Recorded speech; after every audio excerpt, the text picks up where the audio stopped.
Hey guys, Uniformed Historian here, and today I'm joining you from Cedar Creek, Virginia. I want to talk a little bit about this battle that happened October 19th, 1864. Where I'm standing is approximately where Confederates under General Ramseur and Gordon advanced to attack the Union Army, which was the left flank, the Army of West Virginia. On the fateful morning of October 19th, the Confederates crossed Cedar Creek with very little light. The exact time that they crossed the creek is a little bit disputed. Some say it was as early as 4, some say it was as late as 6. It depends on what source you read as to what time it actually happened.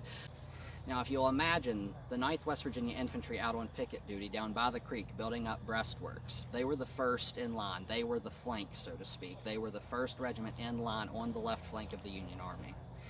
The Confederates hit them hard, bright and early in the morning. They broke and ran. They were shattered.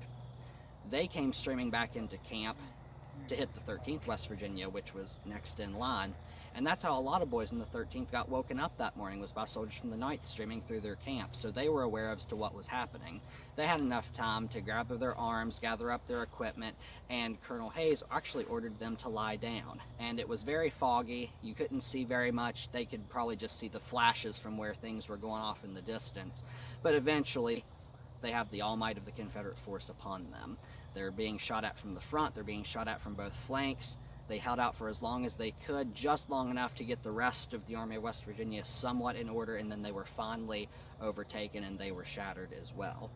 And the 8th Corps under General Crook was virtually destroyed for that battle. And later in the day, a lot of the officers from the 13th West Virginia got separated from the rest of their commands. Some of the members of the 13th West Virginia would find themselves participating in that flank assault at the end of the day. Earlier, I did a video from Winchester National Cemetery where my ancestor is buried. He was killed during the fighting of all of this. Colonel Hayes himself was almost taken prisoner, and among the casualties alongside my ancestor was Lieutenant Colonel James R. Hall. I thank you very much for joining me. Take care, and God bless, my friends.